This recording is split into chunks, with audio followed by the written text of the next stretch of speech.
Mohon izin Bapak Ibu. Assalamualaikum warahmatullahi wabarakatuh. Selamat siang dan salam sejahtera. Saya memilih jurus yang pertama yaitu kenali potensi, dan jurus yang ketiga tumbuhkan resiliensi.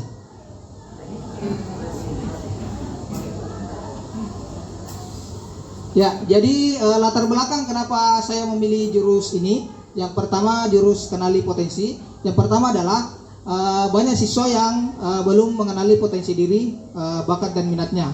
Biasanya anak-anak banyak yang tidak tahu. Bahkan ditanya cita-cita saja masih kadang bingung-bingung apa cita-citanya gitu. Dan berubah-ubah.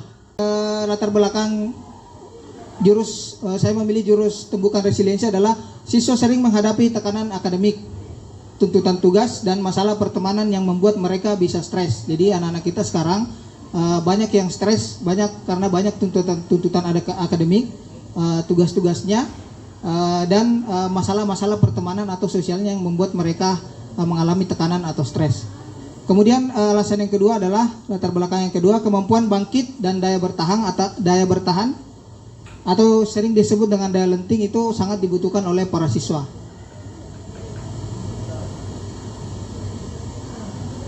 Kita masuk di tujuan jurus BK yang pertama, yaitu kenali potensi, yaitu fokusnya adalah untuk membantu siswa mengidentifikasi gaya belajar.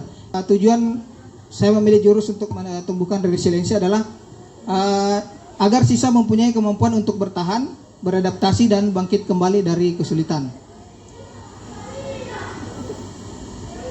Nah, bagaimana strategi dalam menerapkan jurus ini?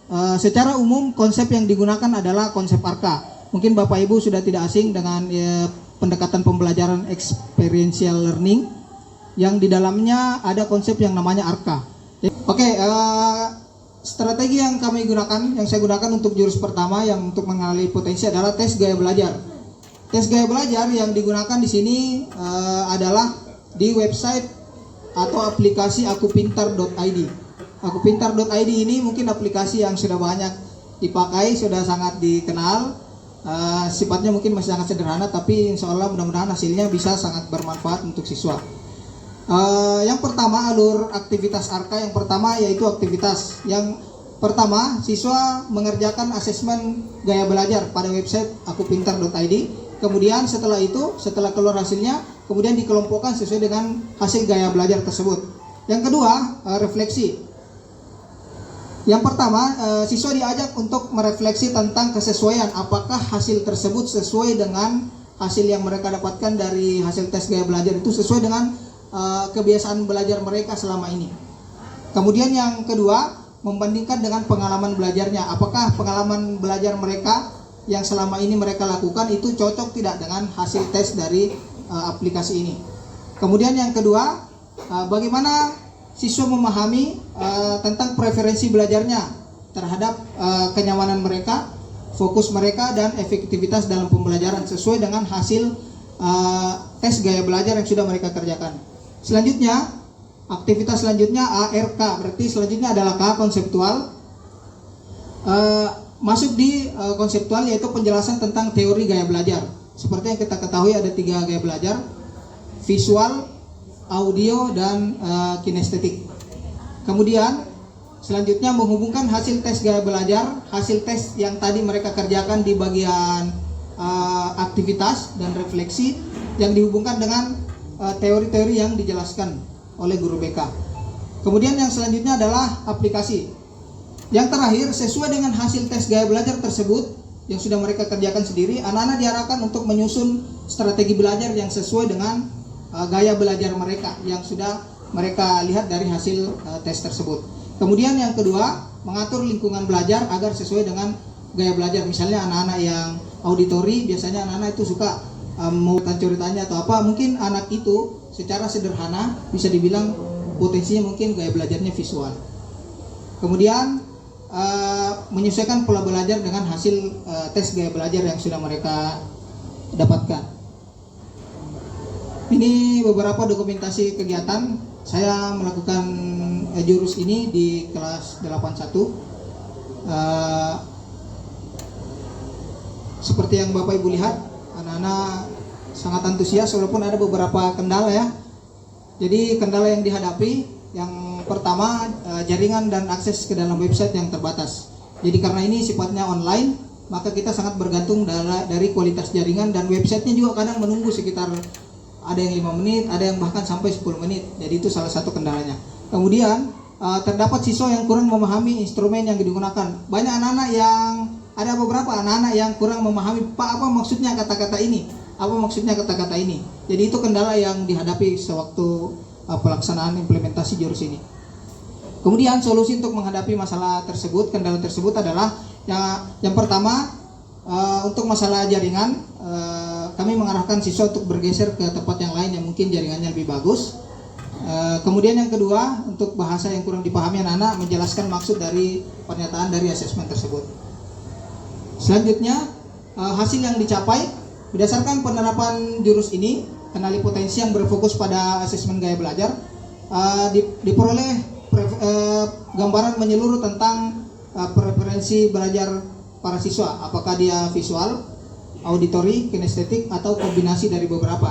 Bapak kurikulum kebetulan juga hadir, mungkin nanti bisa kita kasih kode-kode di situ di absennya, gaya belajarnya atau ya dipetakan gaya belajar. Siapa tahu bisa jadi informasi untuk guru-guru seperti itu. Nanti kita bisa buat dalam skala yang lebih besar. Ini jenis gaya belajar. Tidak perlu saya jelaskan panjang lebar. Insya Allah konseli sudah mengizinkan untuk fotonya dan videonya diposting.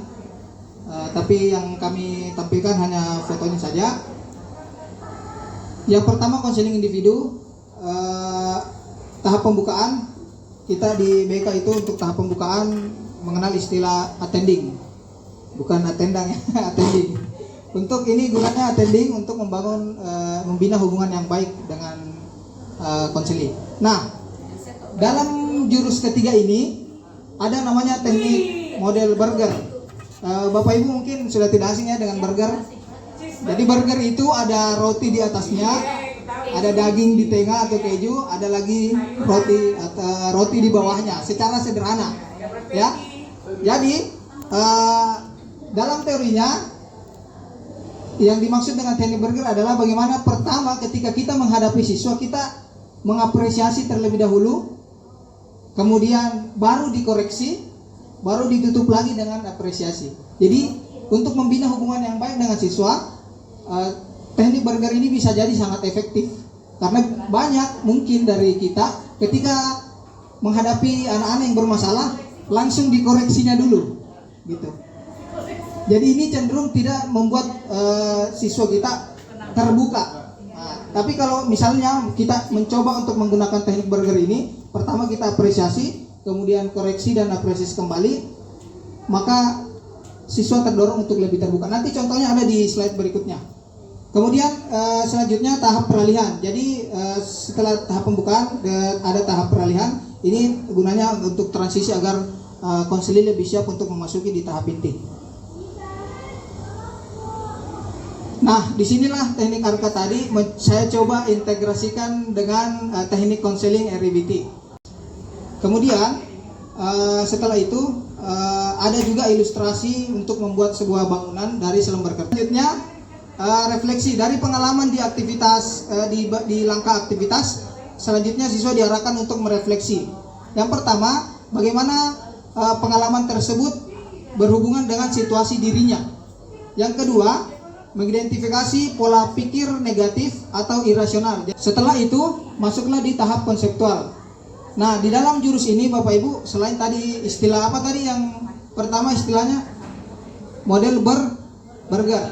Jadi istilah yang kedua juga ada istilahnya konsep fixed mindset dan growth mindset. Jadi tujuan utama juga selain tadi metode burger dalam jurus ketiga ini adalah untuk memberikan penguatan kepada siswa tentang pola berpikir bertumbuh. Jadi salah satu yang bisa digunakan untuk meningkatkan resiliensi atau daya lenting siswa adalah bagaimana kita fokus pada growth mindset atau pemikirannya yang bertumbuh. Misalnya, saya coba Bapak Ibu tebak, misalnya saya bilang, saya memang tidak mempunyai bakat Apakah ini fixed mindset atau growth mindset? Fixed mindset. Atau diganti dengan kata yang lain. Kalau dia bisa, kenapa saya tidak? Ini adalah contoh pola pikir growth mindset atau pola pikir yang bertumbuh. Kemudian yang selanjutnya dari tahap terakhir yaitu aplikasi, siswa diarahkan untuk seperti pada gambar mengisi LKPD teknik ABC. Jadi saya juga jelaskan sedikit, teknik ABC itu adalah teknik salah satu teknik konseling yang digunakan biasanya guru BK untuk membuat siswa bisa melawan pemikiran-pemikirannya yang negatif, diubah menjadi pemikiran yang positif. Sekali lagi untuk mengkaji ini sepertinya butuh waktu yang lebih lama karena teorinya juga agak banyak. Nah, ini dokumentasi kegiatan, kami tidak tampilkan mukanya, tapi alhamdulillah salah satu pewawancaranya kemarin Pak Anwar ternyata salah satu calon ketua OSIS yang hasilnya terbaik ya. Ini yang kebetulan sebelum itu saya konseling. Kayaknya ada wali kelasnya yang tahu dari Oke, jadi dalam penerapan teknik ini kendala yang dihadapi adalah yang pertama kondisi ruang BK yang tidak kondusif.